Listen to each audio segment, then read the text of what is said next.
दोस्तों जापान अपने super interceptor programme में आगे बढ़ रहा है। ये प्रोग्राम जापान को अपनी एयर स्पेस सोवर्निटी मेंटेन करने में हेल्प करेगा। आज हम इस वीडियो में जापानीज सुपर इंटरसेप्टर यानी JSI प्रोग्राम को समझेंगे। इस प्रोग्राम में F-15 एयरक्राफ्ट को इंटरसेप्टर में तब्दील किया जाएगा, जिसमें Japanese firm Mitsubishi heavy industries यानी कि MHI और बोइंग एक कॉन्ट्रैक्ट के तहत साथ काम करेंगे।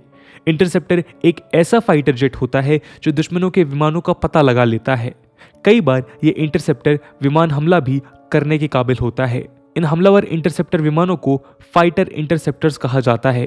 बोइंग ने 1960s में डिजाइन F-15 ईगल के कई नए वेरिएंट बेचने में पिछले 15 सालों में कंसिडरेबल सक्सेस हासिल की हुई है।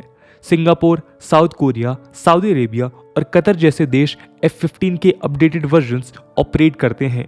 इन्हें बोइंग जनरली एडवांस्ड ईगल कहते हैं।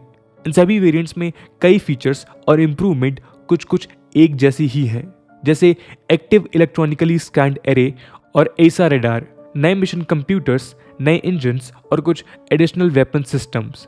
इन देशों में इस्तेमाल होने वाले F-15 एडवांस्ड ईगल्स एक और ट्रेड शेयर करते हैं, और वो ये है कि ये सभी versions multi mission strike fighters हैं।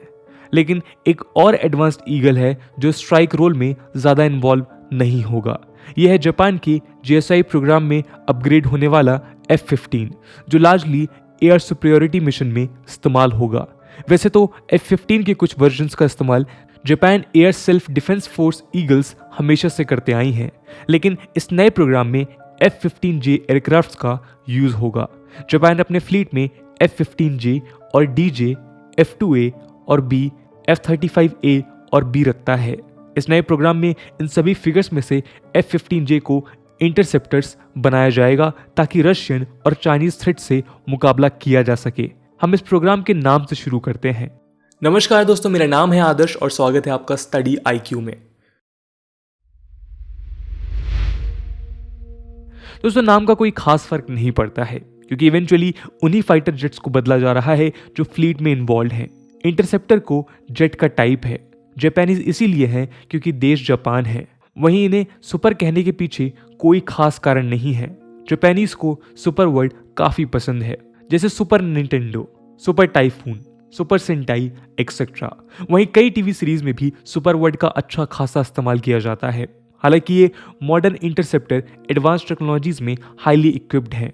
बोइंग और MHI साथ में अगले कुछ सालों तक काम करने वाले हैं और इस प्रोग्राम को वास्तविकता में बदलने वाले हैं। लेकिन इस कहानी की शुरुआत 2019 में हुई थी, जब यूनाइटेड स्टेट्स स्टेट डिपार्टमेंट ने सेल्स को अप्रूव किया था। यूएसएस में इसलिए इन्वॉल्व है क्योंकि बोइंग एक अमेरिकन फर्म है। जापान अपने 200 एयरक्राफ्ट वाले फ्लीट में से 98 फाइटर्स को जापान स्पेसिफिक एडवांस्ड ईगल्स में कन्वर्ट करेगा। मित्सुबिशी हेवी इंडस्ट्रीज जापान में ही इन एयरक्राफ्ट्स को बनाएगी, जिसके लिए वो बोइंग की ड्राइंग्स और टेक्निकल सपोर्ट लेगी। हम इस प्रोग्राम को JSI या F-15 JSI कहेंगे, जिससे ये समझने में थोड़ा आसान हो जाएगा। दोस्तों F-15 JSI में Japanese data link system add किया जाएगा, जो US डेटा शेयरिंग सिस्टम्स के साथ भी काम कर सकता है। इसमें नया और ज़्यादा एडवांस्ड कॉकपिट सिस्टम होगा, जिसमें advance mission computer, new radar, electronic warfare capabilities etcetera शामिल होंगे। JSI fighters Japanese air self defence force यानी JASDF के stealth F-35 joint strike fighters के फ्लीट का साथ देंगे। JSI प्रोग्राम में प्रपोज किए गए अपग्रेड्स 2019 में डिस्कशन शुरू होने के बाद हॉल्ट हो गए थे, जिसका कारण बजटरी और पॉलिटिकल इश्यूज थे। US के साथ इस अपग्रेड की डीलिंग्स हो रही थी और शुरुआत में $4.5 बिलियन प्राइस सेट किया गया। लेकिन आज काफी सारे नेगोशिएशंस के बाद फाइनल प्राइस है $3.5 बिलियन। ये प्राइस इतना कम इसलिए है क्योंकि जापान को अपने नए इंटरसेप्टर फाइटर्स में LRASM stealthy anti ship cruise missile को हटाना पड़ा है। कॉस्ट कटिंग के लिए जापान को नए eagle passive active warning survivability system यानी कि EPWSS के साथ आगे बढ़ना पड़ा, और उसने ALQ-239 digital electronic warfare system को गिव अप किया। इस अपग्रेड को 2027 तक फिनिश करना एक्सपेक्टेड है। इन नए अपग्रेडेड जेट्स को JASDF कॉम्प्लीमेंट्री डिफेंस के रूप में डेवलप करेगा, जिससे ये जेट्स उसके बाकी फाइटर जेट्स को हेल्प करेंगे। ये ऑपरेशनल बैलेंस यूएस एयरफोर्स के जैसा है। यूएसए F-15EX ईगल 2 को इस्तेमाल करता है जो बाकी फाइटर्स को वॉर जोन में कॉम्प्लीमेंट्री हेल्प देता है, लेकिन यूएसए ने अपने पुराने F-15C फाइटर्स को अपग्रेड करने की बजाय बोइंग से नए F-15EXs खरीदे हैं। वहीं जापान का प्लान है कि विंटेज 1980s के F-15JS को ही अपग्रेड कर इंटरसेप्टर बनाया जाए। नए फीचर्स में Raytheon APJ-82 active electronically scanned array radar और Boeing advance display code processor second included है, जिसे company the world's most advance mission computer के रूप में डिस्क्राइब करती है।